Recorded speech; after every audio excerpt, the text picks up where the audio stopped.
Hey, it's Vertiz and the No More Black Tears podcast. How you feeling, DCs? Hey, what's up, people? NBT Radio, we back in the building. Mr. DJ Rose, tell me something good, fellas. Well, we got that little Ciroc on deck, y'all. That's what's up. It's sipping good. It's sipping good. So here what we got for y'all today. We got our weekend sports, our TNT, what's wrong with these hoes, and we're gonna talk about Tracy Ellis Ross and celebrities in their privacy today. So let's get to it. This weekend sports. Bradley Beal last week got traded to the Suns. It was officialized this week. Any thoughts on that, C's? Yeah, big moves. Bradley Bill being with the Wizards was an interesting situation because they paid a lot of money for him. Yes, it was great for him to get the fuck out of there. Is it really going to change the dynamics of the Suns? Because now you got two competing. How's that dynamic going to work with KD? You know what I mean? So that's going to be a strange thing to see. And then the way the trade went about, somebody's the son of the agent or some shit going on. So it was inevitable for that shit to happen, man. Yeah, I think I said my piece on the on last episode about what I thought about the team and the trade and whatnot. So you can wrap it up, Vert.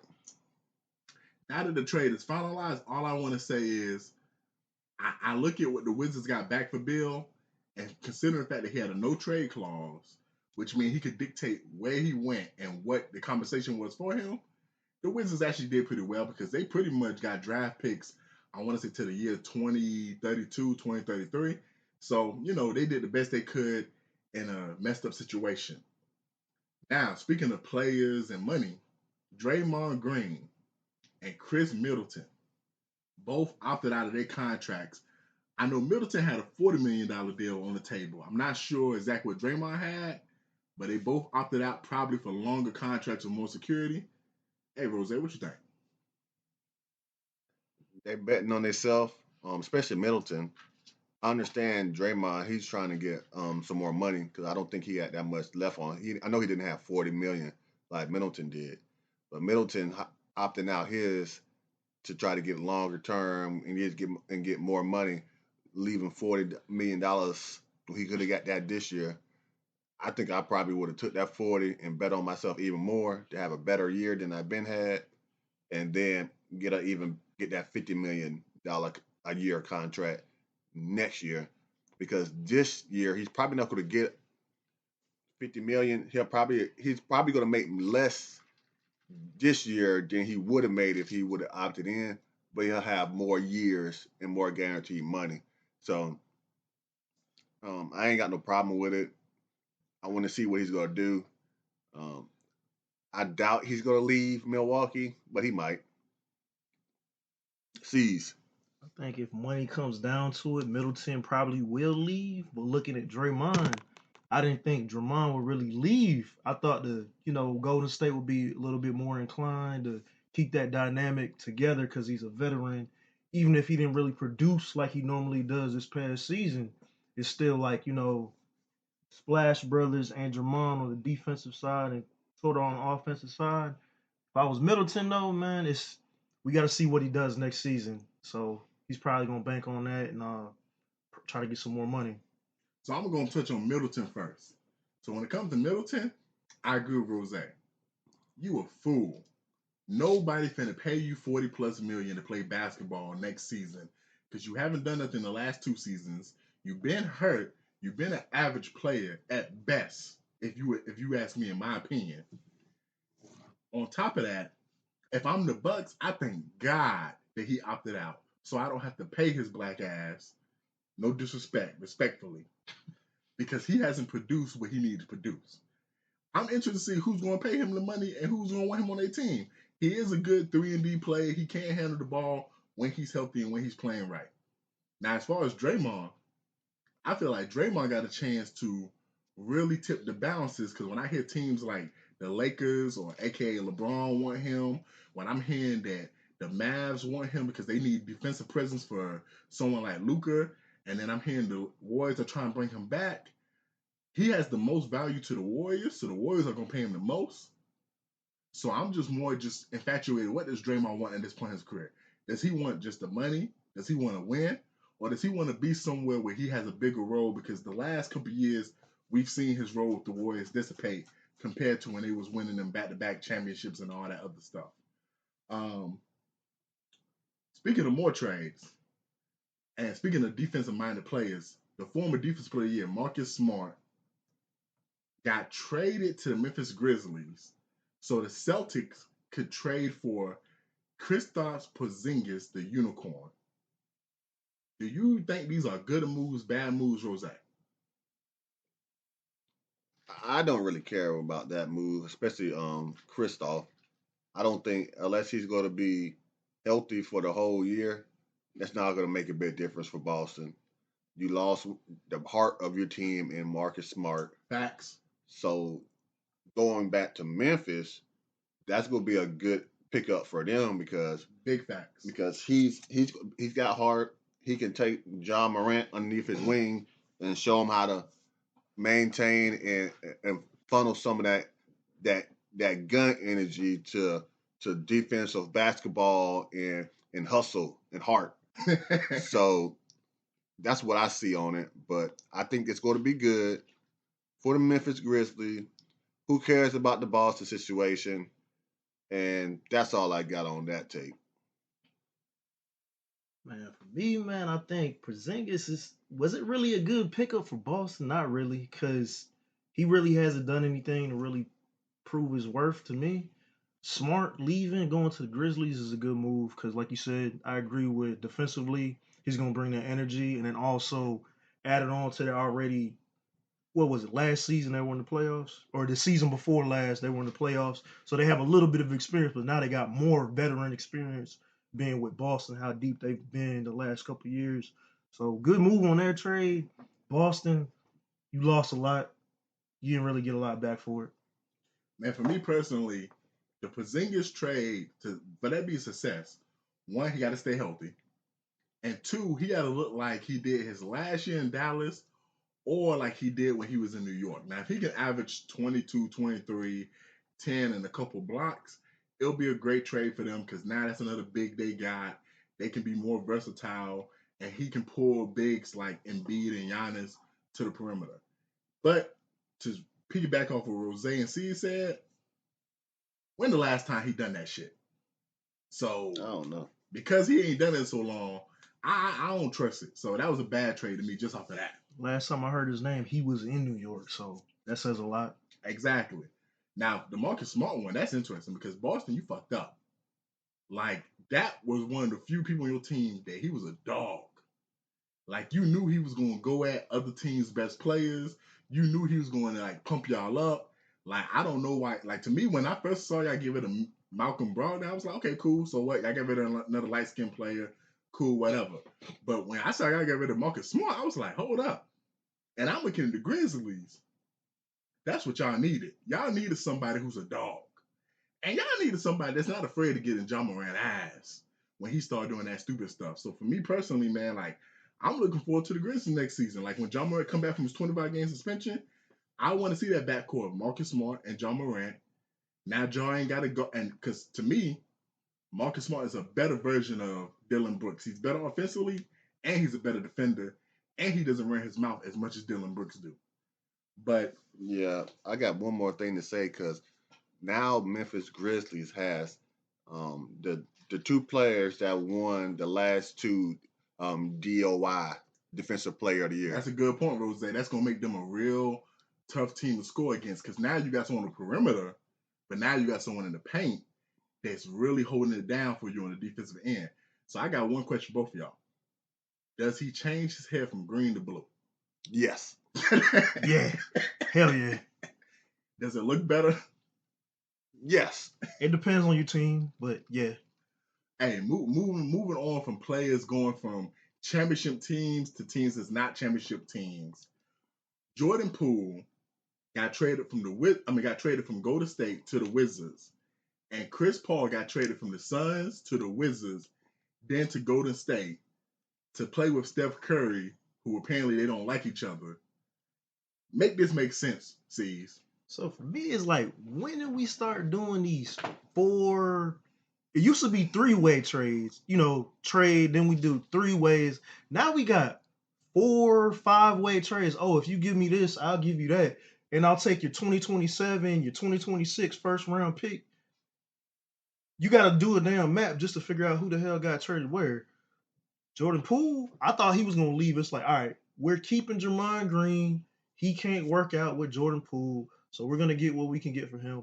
They threw that shit out the window. That shit went left. Jordan Poole's gone. CP3 finally trying to get, this is his last go. He's trying to get a chip. Will the Golden State Warriors get it for him? No. I don't know.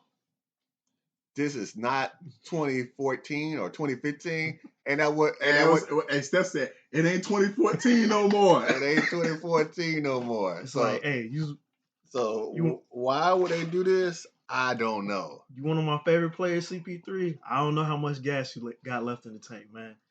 Good move. Who got the better trade to me? We already know. Jordan Poole was a better pick, better end of the stick for that trade, but going with CP3, man, it's going to be interesting to see the Splash Brothers with another kind of same type of, they're in the same class, not as good, but in the same class, the evolution with CP3, Steph Curry, shooter, point guard type of ordeal. It's going to be interesting to see. And that's all I got to say about that.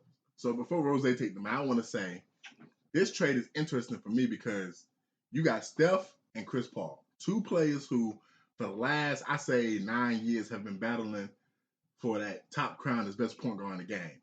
Also, for those who really are into basketball, it's interesting to see this trade because you get the traditional point guard, Chris Paul, and you get Steph Curry, who has kind of changed what we think about what a point guard is supposed to do. Not necessarily running the offense and basically creating offense on his own. So that's going to be interesting to see them too. As far as Jordan Poole going to the Wizards, he's going to average his 23, 25 points. He's going to get paid. He's going to fuck hoes. He's going to, I mean, that's all he really wanted. Let's be real. Jordan Poole, once he wanted to get his money. Sideline. So he can mess with them baddies that he couldn't mess with before. That's why we saw him pay $500,000 to go on a date with Ice Spice. So that's all he's going to be doing now. He's just going to be wilding out. So good for him. I ain't mad. For the Wizards, it's cool, bro. You got a young player that's talented. For the Warriors aspect, though, it's like, man, if Chris Paul is willing to come off the bench and play with Kuminga, Moody, and them players they got, this could be a really good trade. And then at times, I can see them running the offense with Chris Paul, with Steph and Clay. So that could be good. But the way they run their offense, that's the only thing that kind of got me like, I'm not sure, because Chris Paul is ball dominant, and this is an offense where the ball just doesn't stick in one place. What you got, C's? So I got one point to add. It's going to be who's going to be in that. I think it's either going to be Chris Paul stepping into that shooting guard spot. He's going to be more on the wing, or Steph. Steph is the shooter, but it's still, he's been running the team. He's been the center, the focal point and center of their team. So it's like, who's going to take that, that slot on the shooting guard side? So one of them's going to have to make that move. I'm not too much worried about the positions because the Warriors have started this positionless basketball, but I'm going to let Rose go in more detail, though. I think that Chris Paul is going to be, if he comes off the bench, it's a very good move. If he starts, he's a good player and he's a smart player, so he'll make it work. So either way, it's going to work, but I think it'll be better if he comes off the bench. As far as Jordan Poole, it reminds me of Kyle Kuzma. He won a chip with LA. The next year, he got shipped off to Washington. Same with Jordan Poole. They won a chip last year. Next year, he got shipped off to Washington. And both of them are light-skinned brothers. Now they're both gonna be in Chocolate City. I know Kuzma has his girlfriend, but that little girl that's white, black, and all kinds of stuff got the Michael Jackson disease. Yeah, I don't want to call it Michael Jackson disease because I don't know if Michael Jackson really had that or not. But yeah, so But both of them together, I think that would be a good dynamic. Because both of them take dumb shots. So and they both light skinned. Yeah. And sensitive. So they'll go good together in Chocolate City. Just don't go out at nighttime because you might get robbed. Or they gonna get robbed. Or punched. And Wale can't save you. So that's gonna be good because nobody's going nowhere in Washington except to the bars and to the clubs. Yeah, cause that's all they going. They might go to the shooting range if Gilbert Arenas was still around. But that's all I really got to say on that one. Man, hey, so we talking about present plays. Let's talk about the future of the NBA. Thursday night, we had the NBA draft. Victor Wembanyama went number 1. Brandon Miller went number 2. We had the Thompson brothers get drafted back-to-back. And Scoot Henderson went number 3. C's, do you have any thoughts about the NBA draft and the future of these players? And maybe some plays I didn't name. So for me, the ones that really stuck out, I only watched the first, I want to say 12, 13 rounds, commercials. I got bored a little bit. So you watched the whole draft, basically? Basically. I kept up with it. I got to say, they doing something in France. Just met 9-2. We got 2 young players. We turning around from Victor Wembanyama, something like that, playing professionally in France. This man is a freak of nature. 7 foot. What is he, 7 feet or some shit like that? Yeah, he over 7 feet tall. This man, and they just won a championship. So he's got that experience of a professional league already a championship, going to the Spurs. Greg Popovich is notoriously known for bringing overseas players and making them stars. So I feel like with that system, the Spurs in a couple of years might not be the first 1, 2, or 3 years. Eventually, this man is going to do some fucking damage in the league. Besides that, speaking of him, his teammate, I want to say his name was, started with a C. I forgot his name, but he got drafted by the Wizards. And there was that trade with the Pacers. There was that 2-way trade. They were talking about Bilal Kalubi or something like that.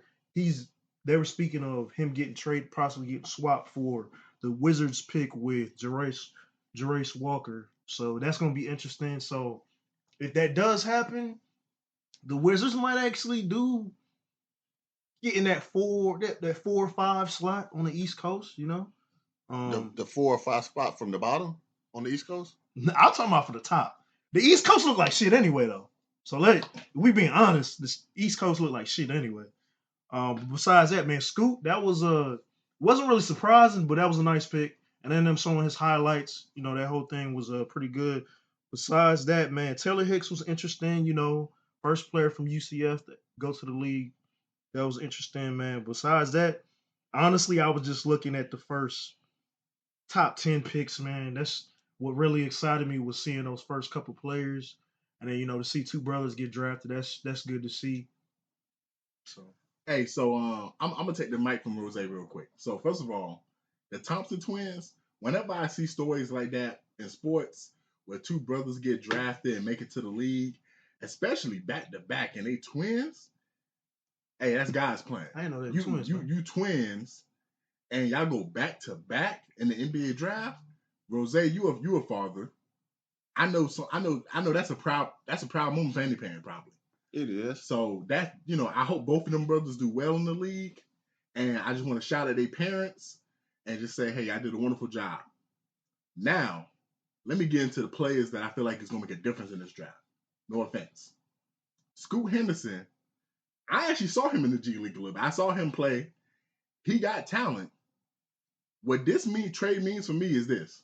Dame, please, if you listen to this, Dame, I know you might not, but if you listen to this, get the fuck out of Portland. It's time. They drafted a 6'2" guard that basically play how you play. Get the fuck out of Portland, man. He don't play like Dame play. He don't play like Dame, but he's a scorer, though. Like, Dame, you not finna win a championship with this guy because he's not ready right now. So, ask for a trade. Go to one of these contenders. Go to LeBron. LeBron got plenty of people this generation rings. Go to LeBron. Go to Milwaukee. Miami. Go to maybe Miami. You'll get to the finals in Miami. I don't know if you're going to ring, But go somewhere and get yourself a ring because, Dame, you are one of the best playoff performers. And I'm going to say this right here. I'm not scared to say this. You are one of the best playoff performers in the last 15 seasons. Agreed. So you need to be in the playoffs. Like Dame and Lillard not in the playoffs is a travesty for the NBA because that's how well you play in the playoffs. Get out of Portland. You're not going to win that. Now, Brandon Miller, and I rocked with you in the NCAA tournament because you're a real shooter. So is your whole squad. I mean, hey, man, I hope you have a good season, man. I hope you have a good career, man. I really don't care about the Charlotte Hornets or Bobcats no more because Michael Jordan sold his team, so I'm not going to talk no more about y'all. But the Hornets did have a good pickup. Didn't they get one of the brothers? I don't care, man. Like Michael Jordan sold his stake. I don't care about them no more, man. Now, Victor, I'm going to say this right here, and this is my takeaway from the draft. Man, what the fuck is going on in America, man? Because the best players in the league are all foreign players. Luka, Jokic, Embiid, Rose. We was just talking about that. Yeah. We ain't even looking at the USA squad that they trying to send overseas to win a gold medal. Y'all some scrubs compared to what we can send over there. This is sad. And now Victor going number one. Long as he stay healthy from everything I've seen, from everything I heard, and I watch his little highlight tape on YouTube, so I know that's not everything, he going to be a star. And him going to the Spurs, which I think is the best ranked organization in the NBA, and Greg Popovich, who I think is one of the best coaches of, ever. All time. I think he's going to have a great career if he stays healthy because they making this man seem like he's goddamn Shaq offensively, but then he's Hakeem defensively. Like he's that kind of player, that he can basically guard 1 through 5, protect the rim at a high level, but shoot the 3 ball, dribble the ball, and then get to the hole. Like they make this man seem like he Black Jesus. He's a freak of nature, though. Just in stature, he's a fucking freak of nature. So, hey, man. I just want to say to all you American players, y'all need to do better, man. Because right now, the NBA, it just seems like these foreign players taking over, man. Rose, what you think? The reason why the foreign players are better and taking over than more the American players, how we used to be opposite, is because when you're in America, they are given everything. They don't have to work for nothing. Ever since high school and middle school, they're getting paid. They're making money. Fucking hoes. So they don't care. They don't put the work in. And when you overseas, they put it in the work. So that's why those players are better. They got more heart. They're more hungrier. They're just appreciative to be in the NBA. And in American players, they just feel like it's their God-given right to be in the NBA just because of who they are. They was on the best AAU team, and they went to this college, or they've been getting paid from this and that with the NIL. Facts. So that's why those players are better. They not hungry, bro. And that's all I really have to say about the draft. I didn't watch it. All the players that came out, I don't really. Only thing that I was really shocked about that Scoot Henderson was only 6'2", because I could have just looking at him on camera. And the way they talk about him, I thought he was at least 6'5" or 6'4", or 6'4" or 6'5". So I was like, he's built, he's jacked, he's chiseled, but I did not know he was only 6'2". So he's like my height, but he just chiseled. So he might do something in the league. He probably won't. He doesn't know how to shoot the 3 that well, but he can work on that. They trying to compare him to Russell Westbrook and some other players like D Rose, but he's obviously not that, because if he was that, then he would have went number 1. He would have went to college. Yep, that too. Instead of going to the G League, like well, why? To be fair, I want to say in the G League he got like $1 million to play though. Yeah, he would have got way more than that if he went to college. But when he went to the G League, that was 2 years ago. That was before the NIL deals. Still, he could have went to college last year. Yeah, he could have. He could have changed his mind. Did that one and done. But before we wrap up on this week in sports and the draft, and if he was, one more thing, if he was that good, if he'd been in the G League for 2 years, how good really are you? Hey, you ain't lying about that, bro. It's kind of like the baseball. They pull you up 1 year, you play in the league, and they pull you up. But real quick, you notice how there's so many options for players to get drafted now. if you from overseas, naturally you're gonna play professionally in your country or in another country, Greece, Spain, whatever.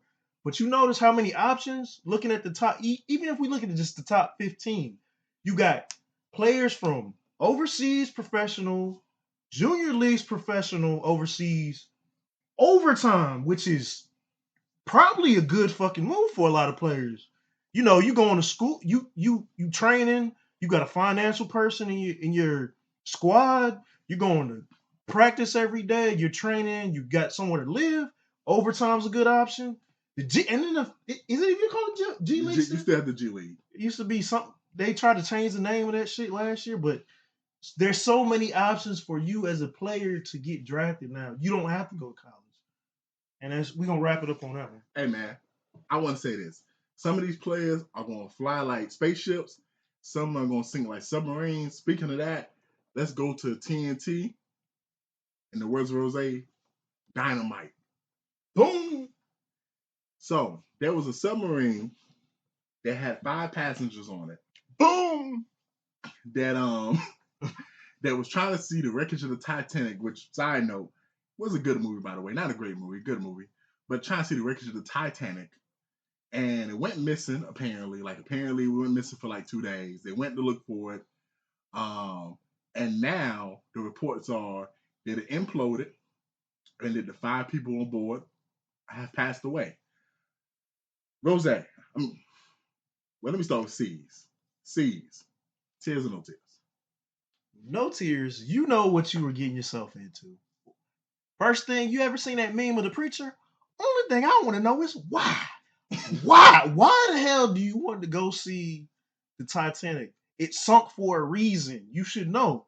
It's probably in some cold ass water. Then the worst part about it is the controller for the damn submarine was a fucking game controller. I would have seen that shit and be like, nigga, we not going down. Yeah, see, when I saw that, I was like, bro, is this white man serious? Hell yeah. Then you had the experts that said, well, they probably shouldn't have did this, and da-da-da-da-da. When you get to a certain point below the ocean, it's basically like going to space. That's why they train astronauts underwater, because the pressure is that much fucking pressure. Second of all is, okay, let's get into conspiracy theories real quick. We're not going to deep dive. The Titanic went down. Deep dive. They did deep dive. Pun intended. Hell yeah, I like that, Rose. Mr. DJ Rose. Let me say that correctly. Mr. DJ Rose, I like that. They went deep dive. Was the submarine yellow? That's all I want to know. I think it was gray or white? It would have been better if it was yellow. It would have made so many better jokes. Not joking about it, people die. So, but besides that, it's just the fact that why are you people that have money and certain people want to explore, let things be. The shit went down for a reason. So it's like you want to explore. You paid all this money, so it's like, and I'm glad their son didn't go. Their son was scared to go, or something happened where he didn't end up going. But we're talking about billionaires. Who's gonna be left to actually pay all that money for the crew? And it was just a dumbass situation. There's absolutely no tears for that shit, man. Rose, what you got, man? Yeah, I think it was a dumb move, because they also said that they told them not to go because it didn't pass the inspections and things. Yeah. Were kind of not passing to go to what they did, and they still went and did it. I'm just mad that everybody's talking about these 5 people that went in this submarine, but what about the 700 migrants? Big facts. That was in Greece, off the coast of Greece, that went missing in the same time frame. I'm glad you brought that up, Rose. So 5,700. That's a big difference. We know why. Money. So that's the only thing I got to say about it. We need to be talking about these 700 migrants that off the coast of Greece that went missing when they ship capsized. That's what we need to be talking about, and that's what all the news channels need to be talking about too. Man, my thoughts on it is this, man. You got 5 people, rich white people, that decided Let me put rewind. 5 rich white people, not no black people, who said, I want to go see the Titanic because I saw the movie in the 90s and Leo DiCaprio starred in it, and I'm going to get on this submarine and I'm going to go dive deep. And it implodes and you die. Boo-hoo, I ain't got no tears. I'm sorry, I ain't got no tears. But Rose just said something. 700 people. 700 people. That's speaking to the fact that Greece already has a lot of migrant issues anyway, so that's gonna blow back on them. And y'all don't want to mention this on CNN and all these other news networks, but y'all want to talk about these rich motherfuckers that basically said, hey, let's just for fun go see the Titanic. Man, I ain't got no tears for that, man. If I'm gonna have tears for someone dying, I'm gonna pass it on to C's, man. Talk about the next tear. Man, we talk about a Houston legend, a legend, one of the original members of the SUC. And if you don't know, that's the screwed up clique of the iconic, one of the most influential motherfuckers in hip hop, period. Southern hip hop, whatever you want to name it, influence around the world. DJ Screwed and the screwed up clique. One of the members, Big Pokey, passed away just this past week. Rest in peace, man. Rose, what you got for this? I saw the video when it first happened on Instagram, and then the next morning it said that he passed away, and then I couldn't find the video no more. So I was extremely mad that I didn't save the video of him passing out. But it was a sad situation because he was in the middle of his set, and then he just passed out. I don't know exactly what happened to him, if he had a heart attack or he stroked out, but it's a sad situation. R.I.P. Big Pokey, H-Town legend. Bum B, you need to dedicate a burger to him at Trill Burgers. Dead ass though, for real. We call it the Big Pokey Burger. Do something for him. Hey, Juice Man, you got any thoughts on Big Pokey? Yeah, man, it's sad, bro. That's all I've been riding to all week. I've been riding it's been on my mind. You know, we have family down there, so yeah, like that's all I've been riding to last week. You know what I'm saying? Paul Wall, Slim Thug, Big Pokeys, Zero, Trade of Truth. Yeah, I've been riding that all week because we have similar styles, similar swag. We swang. You know what I'm saying? So when I be out swinging, that's what I'm playing. I'm playing some Houston music, some All Stars, So anytime you hear anything chopped and screwed, man, that's Big Pokey, that's DJ Screw, that Houston sound, everybody chopping and screwing their music, man. Like this man is a part of that crew, and it's just like to see him do a video last week. Him and Lil Kiki were doing a fucking cook-off, grill-off in the kitchen. They talking shit. They like, all right, I got you, homie. We gonna do it. And they were talking about doing a freestyle set. This is all these men used to do. They just used to just freestyle for hours. One of the best ones at it. But, R.P. at the Big Pokey, shout out to his family. He left the wife, his kids, rest in peace, man. Yeah, I got tears, man. You got a man who literally is a legend in Houston. We got people in Houston. Shout out to MGH. And literally, you pass away while trying to perform for your fans. That's something that people don't really understand. We're going to talk about them fans and celebrities later on in the podcast. So stay tuned. But speaking of one death to potentially what happens if you decide to commit a death on your own, C's, explain this next topic. Hey, Kim Jong Un tripping as usual. Basically, they came out with a law that passed. Kim Jong Un's a dictator. Basically. He's a dictator. If you don't know who he is, watch the movie The Interview with Seth Rogen and James Franco. I just speak the words North Korea. So basically, he passed on a law. Now in North Korea, if you kill yourself, you are now a traitor. You are committing treason. So the point is, basically, think about this. I want you to really sit down and think about this for 2 seconds. Give it a minute. Give it a minute. Think about it. Break it down. The punishment for wanting to or attempting to kill yourself is death. I want to say tear, but I don't want to say tear because it's like you getting what you want anyway. It's just the fact that it's like, okay, we see you. You want to get rid of yourself. So we're just going to do it for you. If you failed, we're just going to take care of it for you. What you got for that, Vert? Man, I ain't got no tears on that shit, man. Like, first of all, like, these foreign dictators and their policies, some of the shit just don't make sense, bro. Like, so if I try to hang myself and I fail and you find out, you're going to basically send like a militia and y'all going to kill me by firing squad. All right, cool. I guess that's more painful. I don't know. I ain't never try to kill myself. I don't know if it's more painful to die by trying to hang or like 6 motherfuckers shooting me. You know, I know some people, you know, ex-military, so they know about firing squads. I don't know, man. That shit don't make no sense. I ain't got no tears.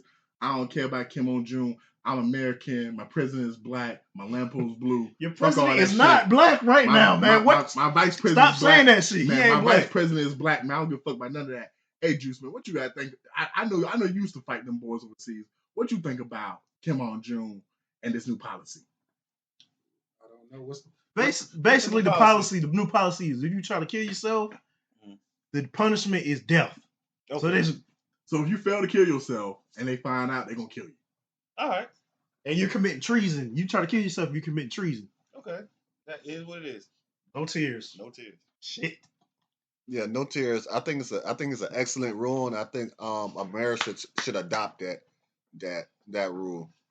And on to the next one. Hey, speaking of stuff that's just like outrageous, Brother Polight, social media influence, wrote over 90 books. He say got 4 wives from what he say. 2 years ago was accused and arrested on basically sexual assault of a 14-year-old girl. The full story is he had a girlfriend. He took the 14-year-old daughter of his girlfriend out to a club. The club was closed. Took her back to his hotel room and apparently physically assaulted her, then sexually assaulted her. And now they've just started the court proceedings on it. He maintains his innocence, and his white lawyer maintains his innocence. Sees. This just goes back. Every time we give you credit, you supposedly woke brothers, African side, Black Power movements, you discredit yourself every fucking time. Brother Polight, you got 4 wives. What the hell are you doing, man? And this shit was 2 years ago, so it's just now going to court. It just shows you how long it takes for shit to go through the court judicial system, which is fucked up. Absolutely no tears if you did it or if you didn't do it. No tears, you're a fucking dumbass. I got tears for the young lady that it happened to. I don't know the situation, so I'm not going to speak on it. But I got tears for the young lady. Verteezy.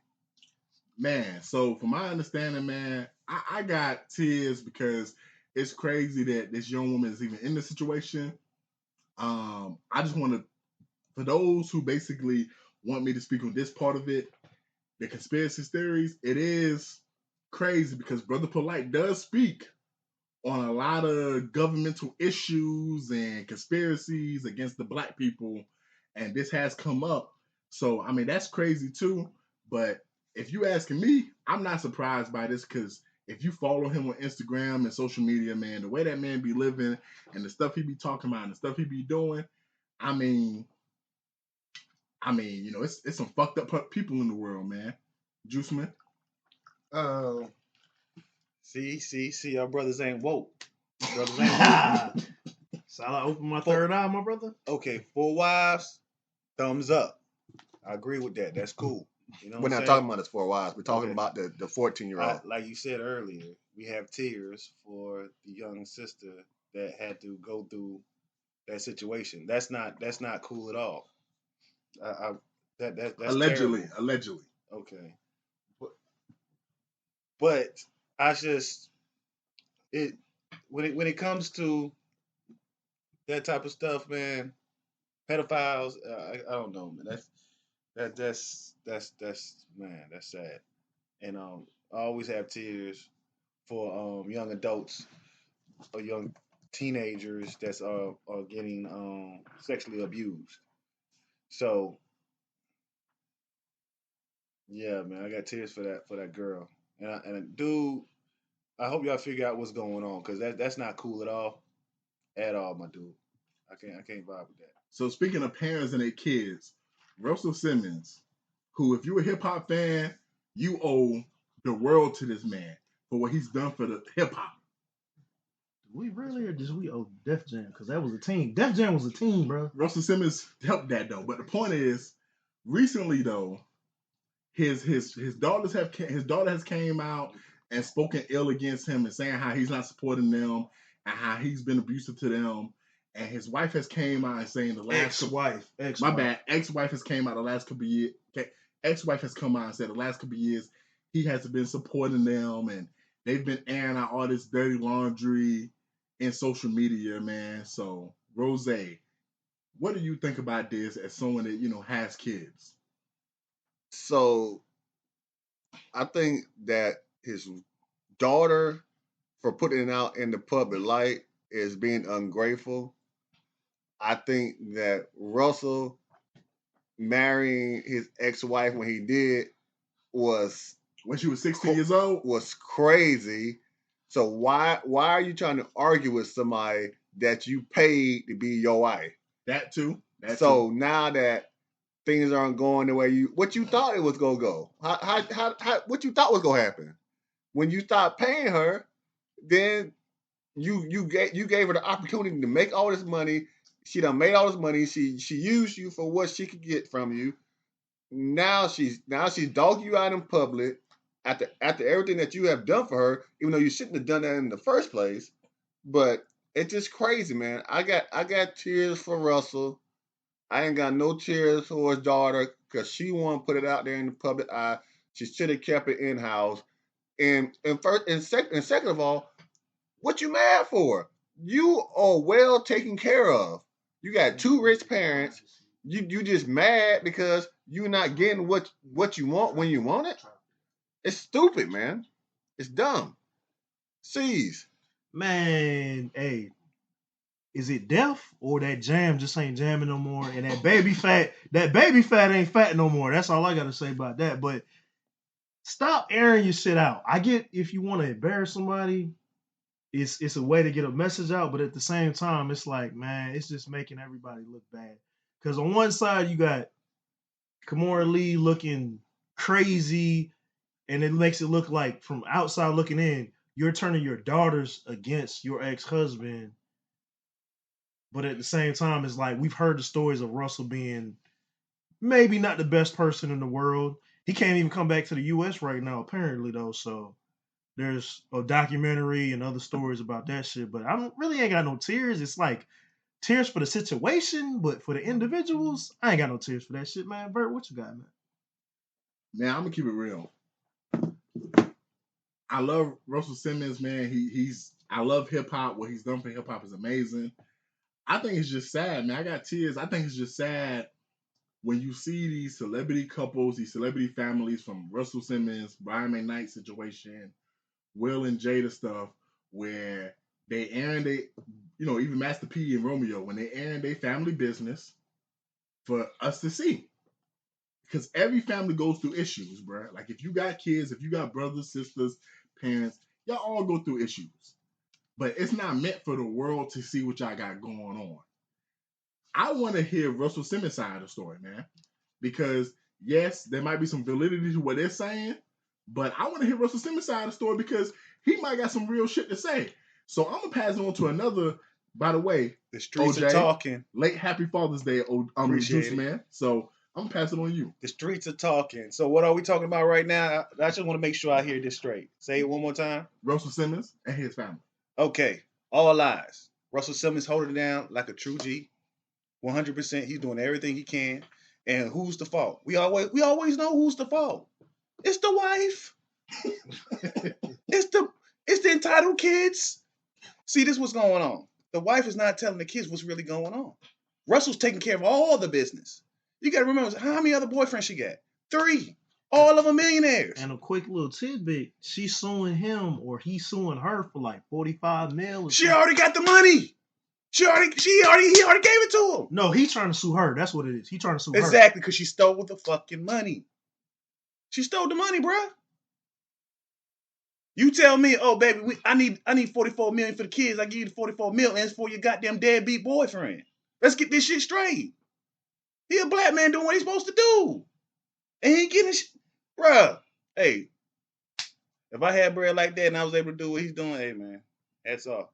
But don't use the kids against me. I give you the bread, and then my kids are talking shit about me because they don't know the real truth, because you shelter them from the real truth is your mama ain't shit. Hey man, so with that being said, this situation got me thinking, everybody, what's wrong with these hoes? What's wrong with them? Young Miami was doing an interview with Jason Lee. For y'all don't know who Jason Lee, he's a social media influencer who just likes to be in everybody's business. And he's gay, by the way. Much respect. And they was doing an interview. And in the interview, she says, I'm a whore. Like a whole whore. So Jason Lee says, so what about your daughter? Can she be a city girl? So she pauses and says, nah, she's going to be a doctor or a lawyer or something like that. I don't want her to be a city girl. I'm not saying nothing wrong being a city girl. Like, I was a city girl, but I was raised differently. There's nothing wrong with being a city girl. C's and Rose. Ho. Yeah. Ho? What's up with these Whores. Women, these hoes, Whores who are cool living a city girl and hoish lifestyle, but Whore? then want to double back and say, Whore? I don't want my daughter, or I don't want my son to fuck with a hoe, or I don't want my daughter to be a hoe. Whore? Rose, as our hoe specialist, because you got a PhD, what do you think about this?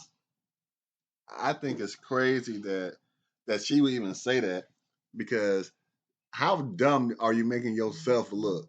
So it's okay to promote this to all the other young ladies to promote being a whore or a hoe or anything like that. It's okay to do that, promote that, but it's not okay for your daughter to be it. No, your daughter's going to be the same thing that you're going to be, because she's seeing it every day. She reading about it. She's Monkey see, monkey do. Yeah, if it walk like a duck, quack like a duck, it ain't a damn mongoose. It's gonna be a duck, and there's nothing wrong with that. There's nothing wrong with what you said. You're a woman. You're a grown person. You do what you want to do. You want to be paid 3 or 4. That's perfectly fine. But don't we try love to 3 or 4s. But don't try to act like, oh, it can't be for my daughter. But no, if it's good enough for you, it's good enough for her. It's good enough for the goose. It's good enough for the gander. Yeah. Facts. So that's all thing I got to say.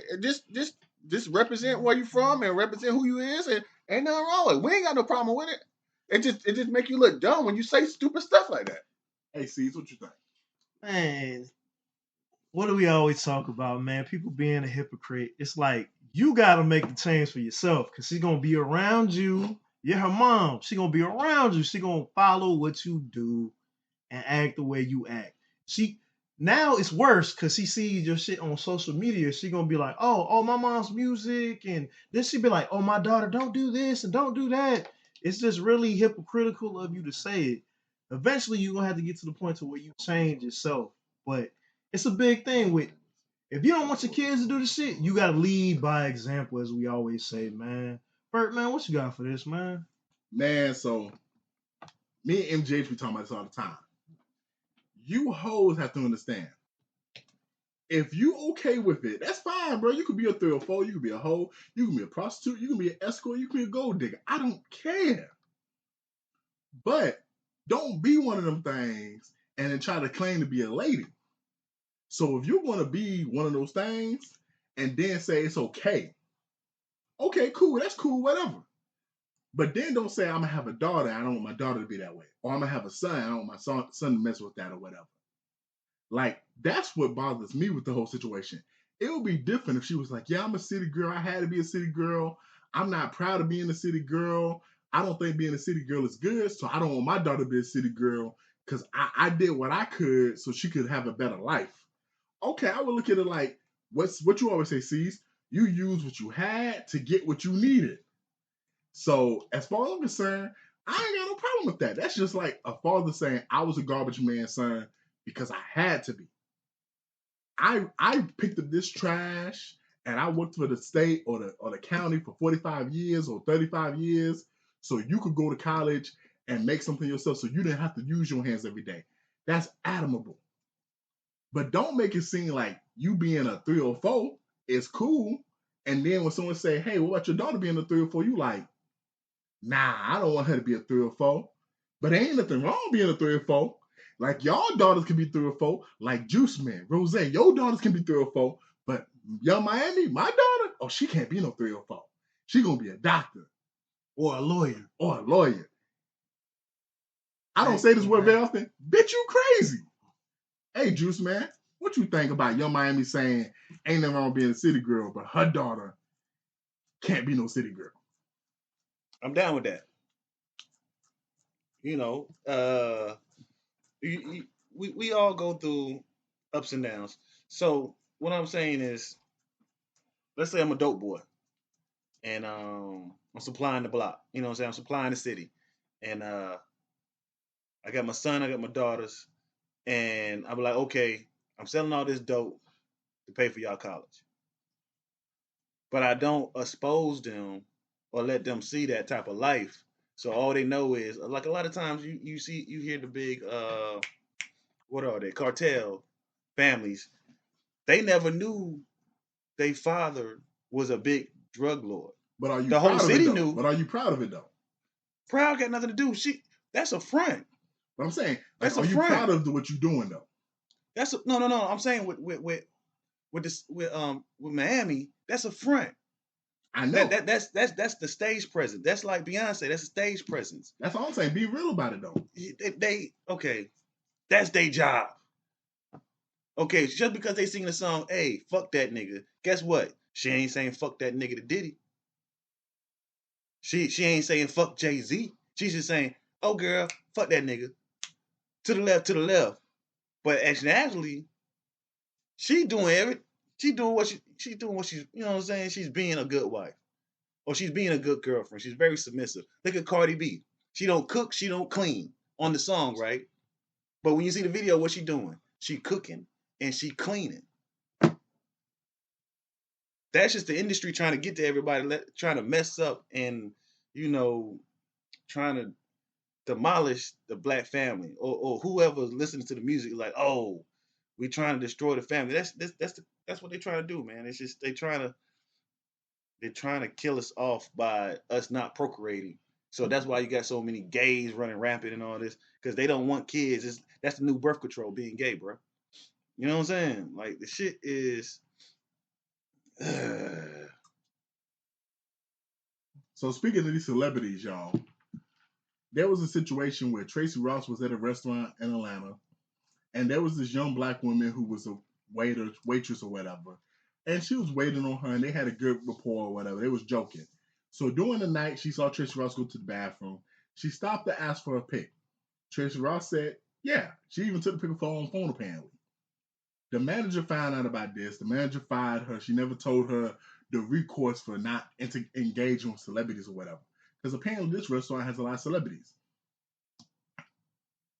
What I want to talk about, what we need to talk about is, what's the recourse for celebrities and their privacies?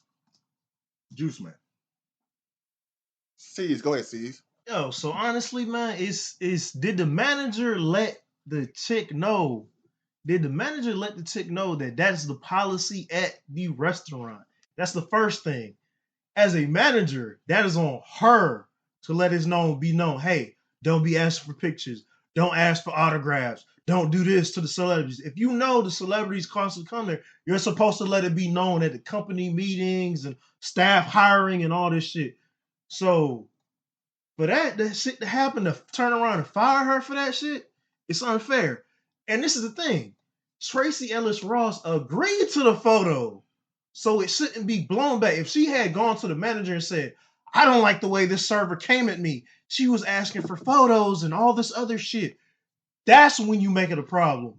You talk her to the back, like, hey, this shit can't happen again. Not one-on-one, one-off situation. You fire her, that's some bullshit. Now, if there's some shit going on behind the scenes where they're talking about it's a liability thing, that's another. Just release a public statement and say that shit. Because now it's making the business look bad.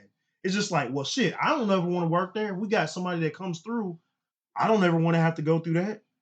And then it's the fact that Tracy Ellis Ross was cool about it. It's like, all right, let her get her one photo this one time. That's your warning. That's fair. But fuck it. You know what I'm saying? But at the same time, I do see if a celebrity's like, oh, nah, I'm not taking photos. That's cool too. But Tracy Ellis Ross was cool about it. Hey, let's take the photo. Fuck it. And then stop posting everything on fucking media. Instagram, just send it to your friends. Leave it at that. That's probably what got your ass in trouble in the first place. But, man, Bert, what you got for that, man? All I really want to say about this is one thing. I know y'all make fun of me for being a wrestling fan. All I want to say is this shit don't happen in wrestling. Because out of all these celebrities and entertainment professions, whether it's comedians, rappers, singers, athletes, wrestlers always remember one thing. The reason why I'm even successful is because of the fans. So a lot of wrestlers, especially heels, if you don't know what heel is, that means that's the bad guy. They be willing to take pics with you. And wrestlers pay for their own transportation. Let's get that straight. When these wrestlers go to shows on weekend and week, a lot of people don't know this. They buy their own rental cars. They pay for their own plane ticket. Real quick though, what's the difference between Chris Jericho or Banks going to a restaurant and getting a picture and Tracy Ellis Ross saying, all right, cool, let's take a pic? What the fuck is the difference? There is no difference. But all I'm saying is wrestlers don't be caring about that. Wrestlers, they embrace the fans wanting to be a part of them and the fans wanting to see them. And they actually do meet and greets with their fans because they understand I'm only popular because of the fans. But I mean, that's one of the differences though. You got movie stars, but basketball even players. Even someone like Denzel though. Denzel's only Denzel because you decide to go to a movie theater and buy a ticket. LeBron's only LeBron because you decide to go to a Lakers game and buy a ticket. Whereas someone like CM Punk, Daniel Bryan, The Rock, they understand, hey, if Juice Man Rose ain't willing to come to Augusta, Georgia, James Brown Civic Center and buy this ticket, or go to Atlanta and buy this ticket at the Georgia Dome when they had a Georgia Dome and watch me perform tonight, I'm not The Rock. So to me, this just blows back on the management, the restaurant owner. To me, it's not an issue of, oh, you got this type of celebrity and this type of celebrity. Tracy Ellis Ross was cool with it. What's the issue? No. Tracy Ross is cool. What I'm saying is there's a lot of celebrities, and Juice can attest to this, that they just don't want to take pictures with fans. They be like, oh, I'm out in public. I'm with my family.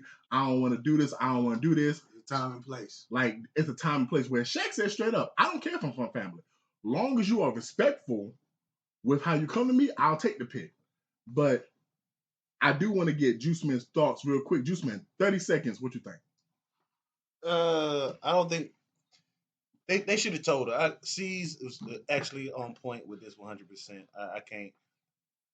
They should have let the lady know. I don't think she knew what was going on. Like, I don't think they told her what. They may have looked at it like common sense. Oh, you know what kind of restaurant this is. You know what type of people come in here. You know that this is more hush hush. They come to eat and go. That's how, they may have set it up, but at the same time, she may not have not known that. You got to give her the benefit of the doubt on this one. You got to give her that slide, like that napkin when you go for the tip, pay the bill. It's like, hey, can I get a picture? Meet me in the bathroom by 5 minutes, Can I get a picture? I'm a big fan of yours. I love you. Hey, yo, Rose, 30 seconds. What you think? I think that she knew. That's why they was able to fire her. Because if she didn't know, then that would be a lawsuit. We haven't heard about the lawsuit yet, but I haven't heard about the story either. But if she didn't know, then it would be a lawsuit. You can't fire somebody just because of that. So obviously she knew. She signed the paperwork. You're not supposed to take pictures with celebrities or something like that. So she had to know something because they was able to fire her. Because a big company like that's not going to fire you for something like that unless it's in the paperwork. Hey, y'all. Like and subscribe to the podcast. Like and subscribe to the podcast. We on Spotify now, baby. Yeah. So, hey, y'all check out that new song that we posted on the podcast. ACs. Hey, last words, man. Hey, stay up as always. Like, comment, subscribe. Support us, man. If you love us, support us. Juice Man. 706 Stunner, I'm out. And the words of Airbnb Rakim. Peace. I'm back quiet.